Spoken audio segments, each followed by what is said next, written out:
Bienvenue dans Prophète de ton cœur. C'est la nouvelle rubrique du podcast Coran de ton cœur qui met à l'honneur l'homme qui, durant toute sa noble vie, nous a montré comment vivre le Coran dans tous les pans de notre vie. Chaque lundi, au travers d'épisodes courts et concis, tu découvriras ou redécouvriras les beautés du Coran comme elles ont été mises en application dans la vie du meilleur homme qu'ait connu le monde, notre Muhammad sallallahu alayhi wa sallam. De quoi bien débuter ta semaine, comme s'il était avec toi, sallallahu alayhi wa sallam. Muhammad, khayru khalqillah, sallu ala rasulillah, habib al-Mustafa. Assalamu alaikum wa rahmatullah wa barakatuh. Nous vivons dans un monde de comparaison et de compétition. Ça, je pense que j'apprends rien à personne. Mais quand on regarde le prophète sallallahu alayhi wa sallam, on voit qu'il nous a enseigné une très très très belle leçon, c'est de savoir reconnaître la grandeur des autres et le fait que reconnaître la grandeur des autres, ça n'enlève rien à la nôtre. Le prophète sallallahu alayhi wa sallam savait qu'il était le meilleur des hommes. Il savait qu'il était le sceau des prophètes.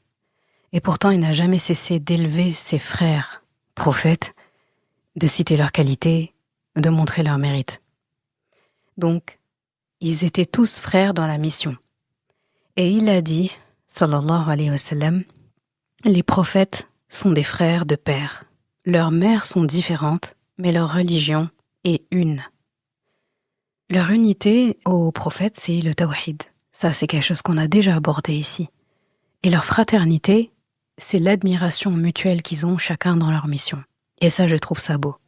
Et on va passer sur certains prophètes que le prophète sallallahu alayhi wa sallam a cités et regarder comment, en fait, il les voyait et comment il les respectait et les admirait. Prenons par exemple Ibrahim alayhi salam, son admiration pour Ibrahim alayhi salam. Le prophète sallallahu alayhi wa sallam a dit « Je suis le plus digne d'Ibrahim parmi les hommes ». Et il appelait le prophète Ibrahim alayhi salam, qui n'est autre que son arrière-arrière-grand-père, eh bien il l'appelait Khalilullah. Khalilullah, ça veut dire l'ami intime d'Allah. Et c'est le prophète sallallahu alayhi wa sallam qui lui a donné ce surnom. Et c'est beau. Il a donné ce surnom à quelqu'un qui l'a précédé dans sa mission pour Allah subhanahu wa ta'ala. Et quand il a fait son ascension, donc Al-Mi'raj, on connaît tous Isra al-Mi'raj, donc quand il a fait son ascension, il a vu le prophète Ibrahim alayhi salam. Et il l'a vu adossé à la Kaaba céleste. On sait qu'on a une Kaaba ici-bas, et il y a une Kaaba dans les cieux qui est située vraiment juste au-dessus de la Kaaba que nous, on a, et des anges font tawaf autour de cette Kaaba constamment. Il y a un groupe qui fait, qui termine, et il y a un autre groupe qui vient, et ainsi de suite. Ça se renouvelle tout le temps. Donc, vraiment un aparté pour dire que quand on fait tawaf, les tours autour de la Kaaba, faut se dire qu'on n'est pas tout seul. Franchement, c'est un moment qui est accompagné. Et pour le coup, par les anges. Eh bien, il avait trouvé Ibrahim alayhi salam adossé et entouré d'enfants. C'est ici la preuve de sa proximité et de son grand rang au prophète Ibrahim alayhi salam, sa proximité avec Allah et le rang qu'Allah lui a donné. Le prophète sallallahu alayhi wa sallam, il ne s'est pas contenté de dire dans sa vie « Moi, je suis le sceau des prophètes ». Il a reconnu en Ibrahim alayhi salam le modèle déjà du monothéisme pur, celui dont il suivait les traces quelque part. Donc non seulement c'est son frère en termes de prophétie, et en plus c'est son grand-père. Quand on pense au prophète Moussa alayhi salam, là aussi, je pense que l'admiration que le prophète sallallahu alayhi wa sallam lui portait est sans équivoque. Et pendant l'Isra ou al-Mi'raj, il a dit « J'ai vu Moussa debout, qui priait dans sa tombe. » Donc il l'a rencontré, à certains moments, il l'a rencontré dans un des cieux, donc il y a les 7 cieux. À chaque ciel, en fait, il rencontrait un prophète. Donc il a rencontré Moussa alayhi salam à ce moment-là. Il l'a rencontré aussi debout, qui priait dans sa tombe. Et lorsque, et ça c'est une scène que je trouve admirable, lorsque Moussa alayhi salam a fait l'expérience, il a vu son propre peuple refuser le nombre élevé de prières qui leur avaient déjà été prescrites, quand la prescription de la salat a eu lieu, eh bien c'est encore Moussa alayhi salam ici qui a dit au prophète sallallahu alayhi wa sallam, quand il voit le prophète sallallahu alayhi wa sallam redescendre du ciel, donc on sait que la prescription de la prière originelle pour les musulmans était de 50 prières. Donc le prophète sallallahu alayhi wa sallam va aller chercher ce commandement d'Allah au ciel le plus élevé, et quand il redescend, il repasse par Moussa alayhi salam qui lui dit « Qu'est-ce que ton Seigneur t'a prescrit ?» Et il dit 50 prières. Et là, Moussa alayhi salam, c'est comme si un peu il tombait des nues. Il dit « Mais retourne demander à ton Seigneur de diminuer, ton peuple va jamais faire ça. Ils vont pas prier. » Et il retournait à chaque fois, Allah lui diminuait de 5. Et donc à chaque fois, il faut se dire qu'il revenait, et alors 45, et alors 40, et alors 30, et alors 10, et encore 5. Et là, il lui a dit « Retourne encore. » Et après 5, le prophète sallallahu alayhi wa sallam a refusé, il a eu honte de retourner vers Allah subhanahu wa ta'ala, de diminuer encore. Surtout qu'Allah a décrété que toute personne, donc les croyants qui font correctement leurs 5 prières, Allah leur écrit la récompense de 50 prières. Alors imagine. Je ne sais pas si des fois on fait le parallèle quand on sait qu'on va au Hajj ou à la Umrah et qu'on prie dans Masjid al-Haram, donc à la Mecque, à la Kaaba, quand on prie là-bas, ça vaut une prière, vaut mieux plus que 100 000 prières. Il faut se dire que chacune de ces 100 000 prières, en réalité, en vaut 50. Donc ça veut dire qu'il faudrait faire 50 fois 100 000. D'accord ? C'est déjà énorme. Et en plus, il dit que c'est meilleur que 100 000. Ça vaut plus que 100 000. C'est-à-dire que c'est 100 000, c'est vraiment le minimum. On peut même pas vraiment quantifier. C'est énorme. Pareil, dans la mosquée du prophète sallallahu alayhi wa sallam, à Médine, ça vaut mieux que 1000 prières. 1000 prières, ça veut dire chacune des 1000 prières, une seule prière en temps normal, quel que soit on prie dans le monde, Allah nous écrit la récompense de 50. Donc, une seule prière là-bas vaut mieux que 1000. Et une prière vaut 50 en réalité. Donc ça fait 50 fois 1000, ça fait 50 000. Facile. Et il faut se dire que c'est même plus que ça. Pareil pour Masjid al-Aqsa. Masjid al-Aqsa, c'est moins. D'accord ? C'est 500. Donc, il faut prendre en compte ça, en fait, quand on prie. Vraiment, tout est fait. Allah a tout mis pour qu'on aime la prière. L'être humain, il aime le gain. Il aime être récompensé. Je comprends pas pourquoi c'est encore une difficulté pour nous de savourer la prière quand on prend juste cet aspect-là en compte. Ne prenons même pas en compte le fait que c'est un lien avec Allah, le fait que c'est ressourçant, le fait que c'est le moment où on peut tout déposer à Allah. Ça, c'est le plus important en vrai. Mais si on prend en compte que la récompense, déjà, ça suffit à faire ces prières, à les faire à l'heure, à les faire correctement, avoir envie de les faire. Aparté. Et donc, le prophète sallallahu alayhi wa sallam revient avec les 5 et, par gêne, honte, il veut pas retourner vers Allah, demander. Et pourtant, Moussa alayhi salam lui a dit « Retourne vers ton Seigneur, demande-lui d'alléger car ta communauté ne pourra pas supporter. » Il connaît les êtres humains. Le prophète sallallahu alayhi wa sallam, moi c'est un aspect que je trouve très beau, donc dans le respect qu'il avait pour les prophètes, surtout ceux qui l'ont précédé, donc tous, mais que c'était lui le dernier, eh bien il a jamais rabaissé Moussa alayhi salam pour avoir insisté, demandé d'insister auprès d'Allah. Il a jamais contredit Moussa alayhi salam. Il n'a jamais questionné ça. Je sais pas si on s'est déjà posé la question. Parce qu'il aurait pu dire, mais attends, Allah, je reviens de chez lui avec une prescription. Donc c'est une prescription d'Allah, une prescription divine. Et toi, tu me demandes en gros de retourner voir mon Rabb pour lui dire de diminuer. Mais est-ce qu'on peut dire quelque chose après ce qu'Allah a dit ? Donc Moussa alayhi salam s'est permis de dire ça. Et là, ce qu'il faut voir, c'est que Moussa alayhi salam, il a parlé par expérience. C'était pas pour contredire son Rabb, c'était par expérience. Et donc, par expérience, effectivement, il a plus d'expérience de l'être humain que Rasulullah sallallahu alayhi wa sallam à cet instant-là. Il a vécu plus longtemps que lui auprès de Banu Israël. Il a, franchement, quelqu'un qui a été prophète de Banu Israël. Chapeau bas, déjà, c'était pas un peuple facile à gérer. Il en a vu de toutes les couleurs avec eux. On en a une bonne partie dans le Coran et encore, il y a d'autres choses qu'on ne sait pas. Donc, il connaît la psychologie de l'être humain. Il a compris tout ce que l'être humain était capable. Il a vu le côté têtu, il a vu le côté ingrat, il a vu le côté tout le temps plaignant. Il a tout vu. Tout ce qu'il fallait voir chez un être humain, ça lui a suffi. Donc lui, c'est avec tout ça où il dit, ça va être compliqué là, tes 50 prières. Ça va être compliqué. Et il est tranchant, il dit, ta communauté ne pourra pas supporter. Est-ce qu'on peut donner raison ou tort ici au prophète Moussa alayhi salam? Est-ce qu'on peut lui donner tort? On sait qu'il a raison. Des millénaires après, on sait qu'il avait raison. Il avait raison. Donc Moussa alayhi salam parle par expérience. Il transmet au prophète sallallahu alayhi wa sallam son expérience. Et le prophète sallallahu alayhi wa sallam, il a, au lieu d'avoir cette attitude de « Ah, mais pourquoi tu me demandes ça? Mais pourquoi tu oses me demander de retourner vers Allah? Et pourquoi tu oses me demander ?» Il aurait pu jouer la carte de « Mais je suis le meilleur des hommes, je suis le sceau des prophètes, et je viens avec un commandement. T'es qui pour me dire ça ?» Aujourd'hui, quelqu'un pourrait donner ce genre de réponse si on est haut placé, notre chef, qui est encore plus haut placé que nous donne une directive, un ordre, et en fait, quelqu'un qui est moins bien placé ou qui avait le même poste que nous, mais c'est un ancien, donc il est plus à ce poste-là, il est senior, retraité de ce poste, qui vient nous dire, non mais non, va revoir le boss, parce que là, c'est pas possible. La personne peut se rebeller. Le prophète, sallallahu alayhi wa sallam, ici, il a au contraire reconnu la sagesse de Moussa, alayhi salam, et il a reconnu sa connaissance de l'être humain. Il sait que Moussa, alayhi salam, a une connaissance très profonde, très poussée de l'être humain.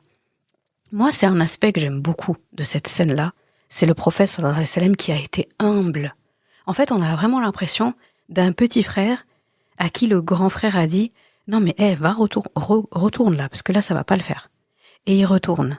Et il revient. Il dit « Non mais retourne. Je t'ai dit que ça va pas être possible. » Et il revient, et ainsi de suite. Et après, admettons, il l'envoie vers les parents. On va prendre l'exemple des parents. Le petit frère qui va vers son parent, le parent lui donne une directive, il repasse près de la chambre du grand frère qui lui dit « Non mais retourne voir les parents parce que là, eux ils ont dit ça, mais en fait moi j'ai l'expérience de ce truc et en fait ça va pas marcher.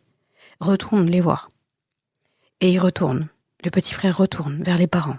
Les parents sont gracieux, ils diminuent la tâche, et ainsi de suite. Et là, le petit frère, il repasse encore près de la chambre de son grand frère qui lui dit « Mais retourne !» Et le petit frère qui dit « Ah, tu sais, j'ai honte, franchement, depuis tout à l'heure, ils ont fait que faire des faveurs et tout, laisse comme ça. » Et le grand frère qui lui dit « Ok, mais en tout cas, je t'aurais prévenu. » T'imagines cette scène? Tu vois l'humilité que le petit frère aurait eue pour son grand frère ici? Le prophète sallallahu alayhi wa sallam a fait preuve de mieux que ça, ici. Il n'a pas contredit le prophète Moussa alayhi salam. Il lui a pas montré son rang à lui. Il lui a pas montré qu'il était le meilleur et le dernier des prophètes. Il lui a pas montré que moi, c'est sur moi que le Coran a été révélé. Qu'est-ce que tu me dis là? Je reviens quand même avec un commandement qui va être consigné dans le Coran, consigné dans la Sunna, ça va être scellé, et toi tu me demandes de diminuer.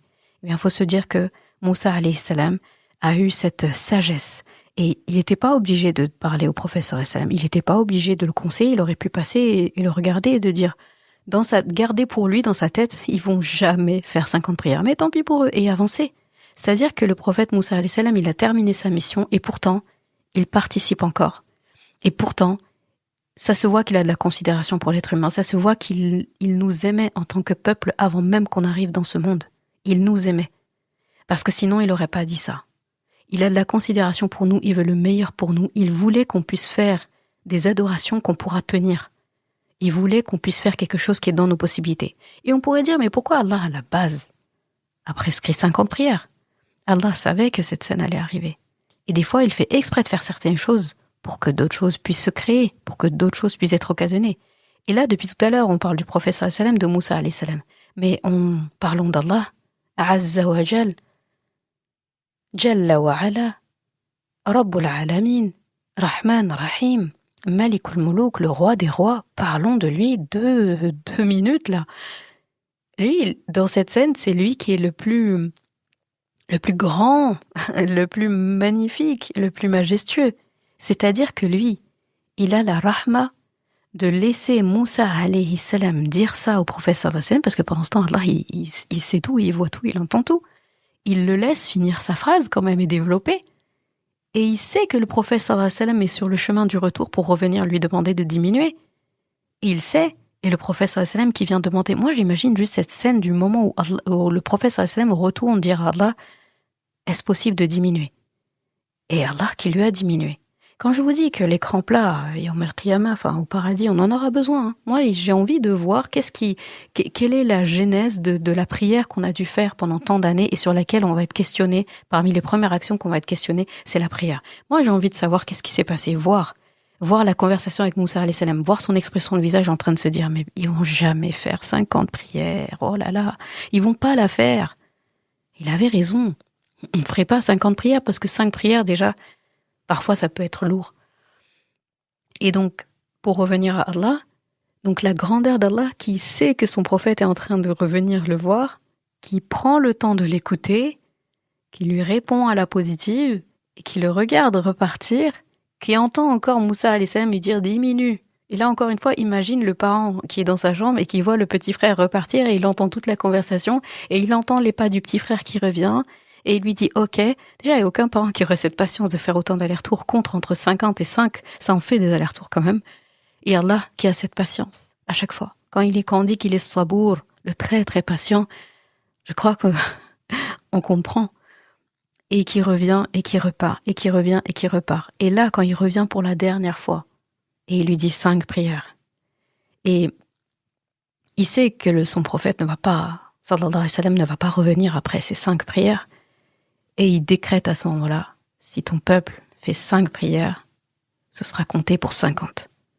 Et là, il repart. Et il entend encore la conversation de Moussa alayhi salam qui dit, mais même 5, et le prophète sallallahu alayhi wa sallam qui dit, bon, on s'arrête là parce que je peux pas. Et le prophète sallallahu alayhi wa sallam qui continue son chemin, et Moussa alayhi salam qui lui fait doua et qui lui souhaite le meilleur, qui souhaite le meilleur à son peuple, donc nous. Franchement, cette scène, rien que ça, le prophète sallallahu alayhi wa sallam a souvent parlé de Moussa alayhi salam, mais j'ai voulu vraiment capturer ce moment-là, parce que c'est vraiment le moment de rencontre. Et je me dis, regarde, le dernier des prophètes, meilleur des hommes, sceau des prophètes, celui qui aura le plus de gens, le plus de fidèles derrière lui, le jour de la résurrection. Celui qui va pouvoir demander à Allah de commencer le jugement et Allah va accepter de lui. Celui qui va intercéder, Allah va accepter. Celui qui va emmener les croyants, les guider vers le paradis. C'est lui qui va être le chef de file. C'est lui qui va vraiment mener le groupe. Et quand il va arriver aux portes du paradis, personne d'autre en fait n'est autorisé à demander à ce que le paradis soit ouvert, les portes soient ouvertes, et qui répondent si ce n'est Rasulullah sallallahu alayhi wa sallam. Quand l'ange qui garde la porte va lui dire « Qui es-tu ?»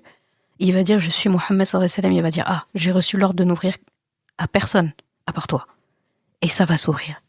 Et la première boisson qu'on va boire là-bas, c'est lui qui va nous la servir. Et tout ce que tu sais de Rasulullah sallallahu alayhi wa sallam. Donc c'est cet homme-là qui a été humble et qui s'est abaissé au rang de la sagesse de Moussa alayhi salam, enfin, quand je dis abaissé, c'est dans le bon sens du terme, mais dans le sens qui s'est assagi, qui s'est assis devant la sagesse de ce prophète pour l'écouter, écouter ce qu'il avait à dire, écouter son expérience et continuer. Parce que sinon, peut-être que le prophète Sassam serait revenu avec 50 prières en se disant qu'on était capable de le faire, parce que lui, il en est capable. C'est beau.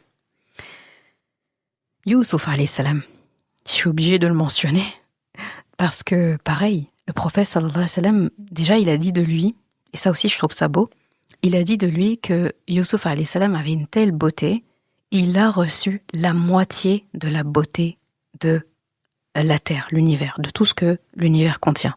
La moitié de la beauté de l'univers, donc compte tout ce qui est beau dans l'univers, prend la moitié de tout ça, et s'était concentré sur cet homme-là, alayhi salam, Youssouf. Et il a aussi commenté son histoire. Notamment, on le comprend à travers Surat Youssouf. Donc j'ai fait toute une série sur Surat Youssouf qui s'appelle Le plus beau des récits. C'est la première série d'ailleurs qui était disponible sur le podcast. Premier épisode de podcast même. Et quand Youssouf alayhi salam a été emprisonné à tort et qu'il est resté des années dans la prison, et quand un messager vient le voir pour lui dire qu'il peut sortir de prison à la demande du roi, parce que son ex-codétenu qui avait été libéré, quand le roi a eu un rêve qui le tourmentait, il est venu demander à Youssouf alayhi salam l'interprétation. Il est reparti dans la cour du roi donner l'interprétation. Il a expliqué au roi que c'était Youssouf alayhi salam, donc qui est dans la prison, qui lui a donné cette interprétation. Naturellement, le roi il a dit ramenez-le-moi, moi je veux le voir. Je veux qu'il soit à côté de moi, libérez-le. Et quand le messager vient pour annoncer le décret du roi, le roi te demande de sortir, le prophète Youssouf alayhi salam a refusé de sortir tant que son innocence ne serait pas reconnue. Donc au lieu de se lever et de partir en toute hâte, il a dit au messager, retourne en gros vers ton maître, retourne vers ton roi et demande-lui qu'est-ce qui s'est passé, qu'est-ce qui a fait que ces femmes-là se sont taillées les doigts. Donc je vais pas refaire toute l'histoire, mais en gros, c'est comme s'il disait, demande l'affaire. Il faut se dire, c'est une affaire qui s'est passée il y a des années. Le roi, il avait même pas conscience de ça parce que c'était des potins dans la ville. Donc il savait pas. Donc du coup, lui, il apprend quelque chose. Il convoque les femmes, une audience, etc. Son honneur est lavé. Et dit Youssouf alayhi salam, on connaît de lui que du bien, en fait. La femme de l'Aziz, donc celle dont il était dans la maison, et où il a grandi dans sa maison, qui avait essayé injustement de le séduire, elle avoue. Elle dit la vérité maintenant, elle a éclaté. C'est moi qui l'ai embêté, en gros. Et il est du nombre des véridiques, c'était une bonne personne. Là, Youssouf alayhi salam accepte de sortir enfin. Donc la prestance la prestance dont il a fait preuve, je voulais dire, la prestance dont il a fait preuve, le calme, la sagesse, franchement, il faut être très sage, très mature, très très sage quoi, pour quand on est resté autant de temps en prison, injustement. Le roi, c'est le roi d'Égypte, peut-être la plus grande puissance mondiale de l'époque. Le roi te dit « sors », il envoie quelqu'un te dire « sors », toi tu sors pas. Tu dis « d'abord, moi je lui pose une question », c'est quand même... Aujourd'hui on dirait « c'est audacieux quand même ». Le roi te dit « sors » et toi tu ne sors pas, mais tu poses une question au roi. Demandez au roi pourquoi ces femmes ont fait ça, pourquoi ces femmes sont... Et là, le roi, faut se dire, ça prend pas une seconde. Il doit les convoquer, il doit les questionner, il y a une audience, etc. Et après, il sort. Ça, c'est grand. Il y a qu'un prophète qui peut faire ça, clairement. Voilà, cette sagesse. Il a su calculer le fait que laver son honneur, c'était prioritaire à sortir. Parce qu'effectivement, il aurait pu sortir. Mais les ragots dans la ville, les gens, ils se sont arrêtés où dans l'histoire? Ils ont même oublié l'histoire de ce valet qui s'appelait Youssouf alayhi salam et qui, voilà, la rumeur c'était que le valet il a fait ça, etc. et tout, il a été jeté en prison. Donc on l'a oublié là-bas. D'ailleurs, tout le monde l'a oublié là-bas. Et quand il ressort, ça va réactiver les ragots. Et vont se dire, ah mais oui, c'était lui. Et même s'il y a des suspicions, non mais c'est elle, non mais c'est lui, non mais c'est elle, ça s'arrêtera jamais. Youssouf alayhi salam, il s'est dit, moi je sors pas tant que... Et en plus, il a lavé son honneur. Depuis quelle cour? La cour du roi, c'est-à-dire c'est dans la cour du roi que son honneur a été lavé. Si le roi il décrète quelque chose, ça y est, c'est fini. Donc tout s'est éclaté, le roi il dit, bon c'est bon, en gros, à partir de maintenant, ça y est, on a compris, il punit les autres, il fait ça, etc. Là, Youssouf alayhi salam, quand il sort de prison et il entre dans la cour du roi, là il rentre par la porte, la grande porte là. Il rentre par une porte majestueuse. Là, plus personne peut parler après le roi. Et son honneur est lavé, et celles qui l'ont embêté, elles se sont exposées, elles sont affichées, placardées, tout le monde sait que c'était elles, qu'ils n'étaient pas des bonnes femmes, la femme de l'Aziz aussi, et c'est tout. Et le prophète Youssouf alayhi salam, il a calculé vite. Donc on voit que c'est de la sagesse, et déjà que c'est un prophète, fils de prophète, que le temps qu'il a passé en prison aussi, il a encore plus mûri, et surtout qu'Allah l'accompagne. C'est Allah qui lui a suggéré ça. Venons-en au prophète sallallahu alayhi wa sallam. Eh bien, il a fait un commentaire de ce passage du Coran. Il a fait un commentaire de cette ayah. Et qu'est-ce qu'il a dit à ses compagnons, le prophète sallallahu alayhi wa sallam? Il a dit qu'Allah fasse miséricorde à Youssouf. Qu'Allah fasse preuve de rahma à Youssouf. S'il m'avait été demandé de sortir, je serais certainement sorti immédiatement, en toute hâte. Waouh! Et quand on lit ça, et j'avais fait ce commentaire dans la série Le plus beau des récits, Youssouf, alayhi salam, en disant ça, le prophète sallallahu alayhi wa sallam ici, en fait, il valorise le prophète Youssouf. Là, ce qu'on sait du prophète sallallahu alayhi wa sallam, on sait pertinemment qu'à la place de Youssouf alayhi salam, il aurait fait pareil que lui, peut-être mieux que lui. Mais en disant « je serais sorti en toute hâte », c'était une manière pour lui de mettre en avant la patience de son frère prophète, la dignité de son frère prophète, la maîtrise de soi de son frère prophète. Il reconnaît que son choix a été extraordinaire. Donc là, le prophète Sassam, il se met au rang du commun des mortels, en gros. C'est comme si, avec ses compagnons, il disait à ses compagnons, « Ah mais moi, à sa place, on m'aurait dit sors, je sors. Hein. Ah oui, la liberté. » Et en disant ça, c'est comme s'il était en train de reproduire ce que tout le monde aurait pu dire en vrai. Il s'est mêlé à la masse. Je ne sais pas si tu mesures la beauté de ce qui se dit là, de ce que le prophète sallallahu alayhi wa sallam a dit. il est en train de se fondre parmi les êtres humains et de montrer que l'imaginaire, la conscience, le conscient humain, l'entendement humain aurait fait ça. La liberté, il serait parti. Il y a peu de personnes qui auraient eu la présence d'esprit de dire, de calculer et de se dire non, je sors pas. Dis à ton roi, par contre, pose-lui cette question. Il faudrait ne pas avoir peur pour ça. Il faudrait être audacieux. Il faudrait être courageux, surtout, courageux. Et tawakkul ala Allah, s'en remettre à Allah complètement. Sinon, tu peux pas faire ça. Parce qu'aujourd'hui, des gens, ils auraient eu peur des représailles. Ah, le roi, il donne un ordre, j'obéis pas. En plus, je lui pose une question, ça fait trop. La personne qui a du toupet, qui a de l'audace, et c'est assez téméraire même de faire ça. On aurait eu peur même que ce soit l'inverse. Tu vas rester en prison, vas-y, plus longtemps. On sait pas, en fait. Ou une sanction, ou les gens qui parlent. Tout aurait pu se passer. Et le roi, quand il reçoit ça, il s'exécute. On voit la grandeur de l'action de Youssouf alayhi salam qui fait que le roi, il s'est plié. Déjà, il a été intrigué. C'est quoi cette histoire? Il a dû se dire, c'est quoi? Convoquez-moi ces femmes-là. Racontez-moi, pourquoi ils parlent de ça? Qu'est-ce que vous avez fait? Et là, il a tout ça. Mais ça a été possible parce que Youssouf alayhi salam franchement, il a été parfait sur la situation. Le prophète sallallahu alayhi wa sallam a été parfait dans la manière dont il a mis en avant son frère. Et pourtant, on parle encore une fois du meilleur des prophètes, le dernier des prophètes, le sceau des prophètes, celui qui, chaque fois que tu vas citer le nom d'Allah, tu vas citer le nom du prophète. Chaque fois que tu vas citer le nom du prophète, sallallahu alayhi wa sallam, tu vas citer le nom d'Allah à côté.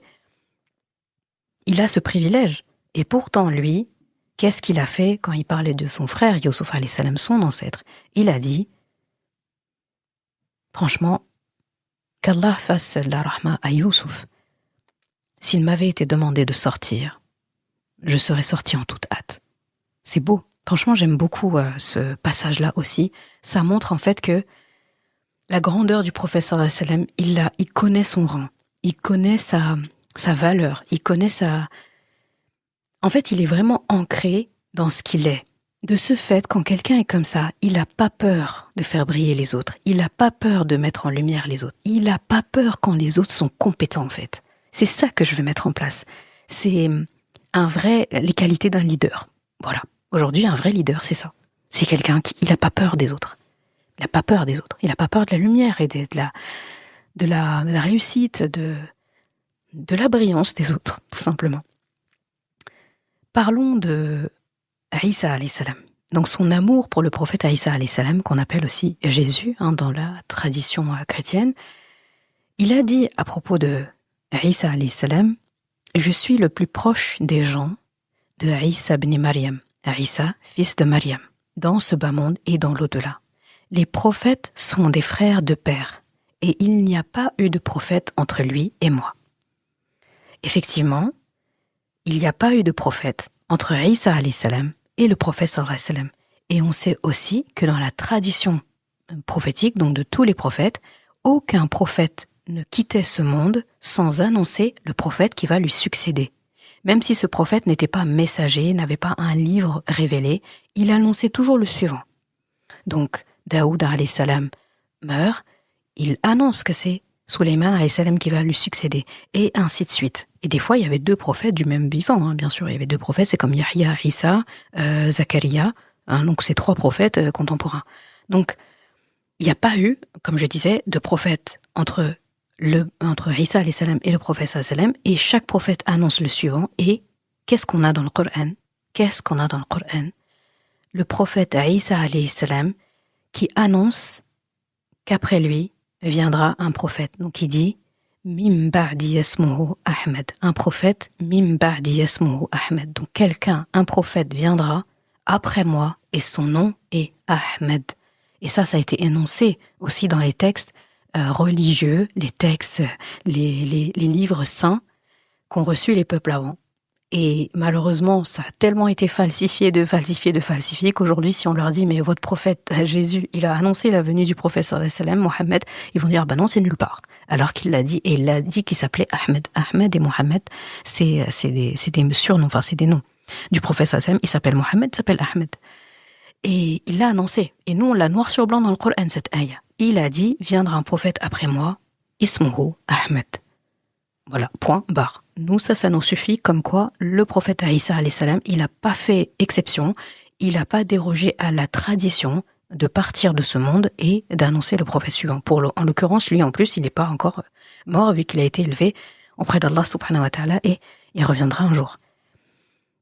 Pour terminer sa mission et en réalité consolider encore plus la mission du prophète sallallahu alayhi wa sallam, il va rien rajouter de nouveau, c'est lui qui va suivre le prophète sallallahu alayhi wa sallam et non l'inverse. Donc il y a des gens des fois qui vont un peu tergiverser là-dessus et vouloir contredire l'islam et dire ah bah vous dites c'est le dernier des prophètes, il n'y a pas eu de livre, il y aura pas de livre après le Coran. Et ben comment vous expliquez selon vos traditions que le prophète Jésus, Isa, il va redescendre sur terre parce qu'il est pas mort, il a été élevé auprès d'Allah et c'est un prophète qui vient après le prophète. Non, c'est pas tout à fait ça. Déjà, il vient pas après le prophète vraiment parce que il était déjà là. C'est juste que c'est le prophète qui est arrivé après lui et il ne viendra que confirmer le Coran. Il ne viendra que répéter et confirmer et réaffirmer les dires, les enseignements du prophète Mohammed sallallahu alayhi wa sallam. Il va rien rajouter de plus, rien de moins, rien de plus. Donc il suit le prophète sallallahu alayhi wa sallam, il est un suiveur du prophète sallallahu alayhi wa sallam à ce moment-là. Qu'Allah fasse qu'au moment où il redescendra sur terre, qu'il trouve beaucoup de croyants qui sont encore debout, qui sont encore des croyants et qui se rangeront de son côté pour la grande mission en réalité qu'il devra faire. Et donc, je trouve ça beau que le prophète sallallahu alayhi wa sallam parle de cette proximité avec Isa alayhi salam. Il parlait de lui vraiment comme d'un frère, un frère proche. Genre entre moi et lui, il n'y a pas eu de prophète et chaque prophète sont des frères, de même père. Donc ils ont la filiation par le père. Et il dit entre nous il n'y a pas eu de prophète. Donc c'est pour dire vraiment lui c'est mon frère. Et c'est beau. C'est comme un prophète, le petit frère qui est dans la douceur de son grand frère qui l'a précédé, humble, et le prophète Isa qui reviendra à la fin des temps pour rétablir la justice et pour continuer et réappliquer encore plus la mission de son frère Mohammed sallallahu alayhi wa sallam. Et ça, je trouve ça vraiment très beau. En fait, ça fait vraiment une belle proximité qui est marquée par l'admiration et la continuité en fait de la mission. C'est beau. Il y a d'autres mentions aussi. Le prophète sallam qui fait d'autres prophètes. On pense à Younous alayhi salam. Quand il parle de Younous, il dit « Ne me préférez pas à Younous ibn Matta ». Il disait que, ne me préférez pas au prophète Younous alayhi salam, donc le fameux prophète avalé par la baleine. En gros, là, il voulait appuyer le fait que tous les prophètes, en fait, se valent. Tous les prophètes, comme Allah dit dans le Coran, « La nufarriqu bayna ahadin minhum » nous ne faisons pas de différence entre chacun. C'est-à-dire, dans le sens, ils ont tous du mérite. D'accord ? Pareil, lui qui était pourtant, comme je dis, le meilleur des prophètes, il refusait qu'on le compare à un autre messager, à un autre prophète, en dévalorisant cet autre prophète. Donc il disait en gros, ne me préférez pas, moi, à Younous alayhi salam. Et ça pourrait valoir pour tout un autre prophète. Pareil, quand il parle de Daoud alayhi salam, j'aime beaucoup. C'est un prophète dont il a pas mal parlé aussi, pas beaucoup parlé, et il disait le plus aimé des actes auprès d'Allah est la prière de Daoud. Il dormait la moitié de la nuit, priait un tiers, puis dormait le 6e, et son jeûne, pareil, il disait que c'était le meilleur des jeûnes, il jeûnait un jour et rompait un jour. C'est-à-dire il y a un jour il jeûne, le lendemain il jeûnait pas. Un jour il jeûne, le lendemain il jeûnait pas. Donc en fait il jeûnait un jour sur 2, et comme ça tout le temps. Et il disait que c'était le meilleur des jeûnes. Dans le sens, celui qui a le plus de hasanat, plus de rigueur et tout. Ça aussi, il y a des gens qui vont reprendre ça et se dire mais pourquoi le prophète sallam il jeûnait lundi, jeudi, les jours blancs, etc. Si le jeûne du prophète Daoud alayhi salam c'était le meilleur des jeûnes, pourquoi est-ce que le prophète sallam n'a pas fait ça? Là aussi, il y a une grande sagesse derrière ça. Le prophète sallam, en disant ça, il était en train de valoriser son frère, Daoud alayhi salam. Mais ce que Daoud alayhi salam est capable de faire, tout le monde déjà ne peut pas faire. Si le prophète sallam était venu et avait appliqué la même chose que le prophète Daoud alayhi salam a fait, il aurait mis un poids, une pression et une difficulté à un peuple qui aurait voulu l'imiter. Parce qu'une sunna, même si c'est pas toujours une obligation, ça peut peser lourd pour quelqu'un qui ne peut pas la suivre. Déjà, lundi, jeudi, les jours de pleine lune, les 3 dans le mois, c'est déjà top si quelqu'un arrive à le faire. Alors imagine si on se mettait la pression de jeûner un jour sur 2. Et les femmes qui ont un cycle qui est changeant. Et les hommes aussi. Dans certaines situations, ça peut être difficile. Le travail, ça, le climat, la maladie, etc. Et hamdoulilah. Mais ça n'a pas empêché le prophète sallallahu alayhi wa sallam de citer son frère pour dire son jeûne, le meilleur jeûne, c'est le sien. C'est beau. Il aurait pu dire, non. Moi, Allah a décrété que je jeûnerai les lundis, jeudis et ça. Il pourrait dire, c'est moi le meilleur. Nous, on va imiter le prophète sallallahu alayhi wa sallam parce que c'est le dernier des prophètes et c'est lui qu'Allah nous a demandé de suivre. Et le prophète sallallahu alayhi wa sallam, il va pas non plus s'écarter des traditions des prophètes qui étaient avant parce que tous les prophètes ont jeûné et tous les prophètes priaient. Et tous les prophètes appelaient au tawhid tout le temps. Donc vraiment très beau. Donc vraiment il cite Daoud alayhi salam comme un modèle de iman, de piété, d'équilibre et de discipline. C'est surtout ça qu'il voulait mettre en avant. Regardez comme il était discipliné. C'est magnifique. Donc franchement, je trouve qu'il y a pas mal de belles leçons à retenir. En parlant de ses frères, les prophètes, le prophète sallallahu alayhi wa sallam, il nous apprend plusieurs choses. Déjà, qu'un vrai leader, il élève les autres au lieu de les écraser. Il nous apprend aussi qu'on peut être le meilleur sans se sentir menacé par les qualités des autres. Il nous apprend aussi que honorer ceux qui nous ont précédés, c'est reconnaître la chaîne de transmission d'Allah subhanahu wa ta'ala. S'il ne les honore pas, c'est comme si il n'honorait pas cette chaîne de transmission imposée par Allah subhanahu wa ta'ala. Et si on fait un parallèle avec notre monde d'aujourd'hui, parce que c'est important qu'on puisse se référer à ça pour aujourd'hui, eh bien aujourd'hui, beaucoup, je pense, pensent que admirer les autres, parfois c'est s'effacer. Comme j'admire l'autre, je suis en train de valoriser l'autre, ou quelqu'un d'autre valorise l'autre, eh bien forcément ça induit que moi je dois m'effacer. Alors que pas du tout. Dire de quelqu'un qu'il est excellent ou qu'il est le meilleur dans son domaine, c'est pas dire que les autres sont nuls, c'est dire qu'il est le meilleur dans son domaine, c'est tout. La seule information que ça donne, c'est que c'est le meilleur. Peut-être qu'il est le meilleur parmi des médiocres, peut-être qu'il est le meilleur parmi des gens déjà excellents. Mais on a juste dit qu'il est le meilleur. Ça veut pas dire que les autres sont nuls, pas nécessairement. Et comme je dis, beaucoup pensent qu'admirer les autres, ça veut dire s'effacer, mais quand on regarde l'exemple du prophète sallallahu alayhi wa sallam, on voit que ce qu'il nous apprend, c'est que l'admiration, ça nourrit la grandeur de quelqu'un. Pour nous, ce qu'on doit voir, c'est reconnaître les qualités de nos frères et nos sœurs en Allah, dans cette foi, dans la communauté. Pour nous, l'exemple du prophète sallallahu alayhi wa sallam, ça nous enseigne aussi que il ne faut pas avoir peur de dire « lui, il est meilleur que moi dans ce domaine. Elle est meilleure que moi dans ce domaine. » Ça va rien nous diminuer. C'est l'inverse. Quand on voit le prophète sallallahu alayhi wa sallam, on montre que ça nous grandit.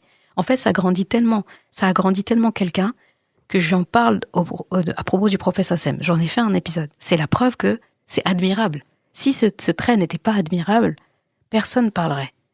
Mais il est tellement admirable qu'aujourd'hui, on est en train d'en parler. C'est que c'est beau à voir. Et je pense que c'est ce que tu ressens aussi.